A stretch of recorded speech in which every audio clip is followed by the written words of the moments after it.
U.S. President Joe Biden on Wednesday rolled out what will likely be a centerpiece of his re-election bid, Bidenomics.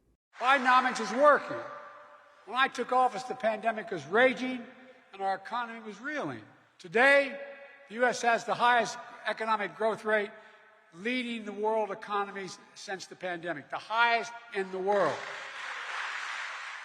Biden is betting that he can turn around Americans' lukewarm views on his economic stewardship, highlighting investments in infrastructure, semiconductors, and plans to expand high-speed internet. And I'm not here to declare victory on the economy. I'm here to say we have a plan that's turning things around incredibly quickly. We have more work to do.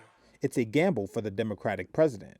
Job creation and low unemployment are the positives of Biden's first 2 years in office, while elevated inflation and the knock-on effects of spiking interest rates over the past year in areas such as the housing market have stoked fears of recession.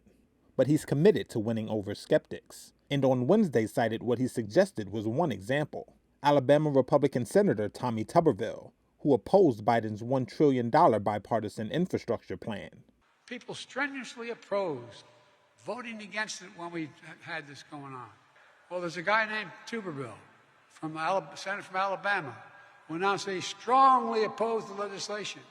Now he's hailing its passage. Here's what he said, quote, "It's great to see Alabama receive critical funds to boost ongoing broadband efforts."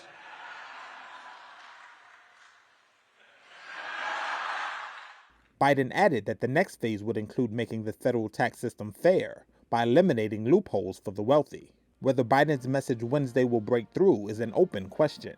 The summertime speech came ahead of the July 4th holiday, 16 months before voters head to the polls, and as Republicans sort through a large field of possible candidates led by former President Donald Trump, who has attacked Biden on inflation in the early months of the race.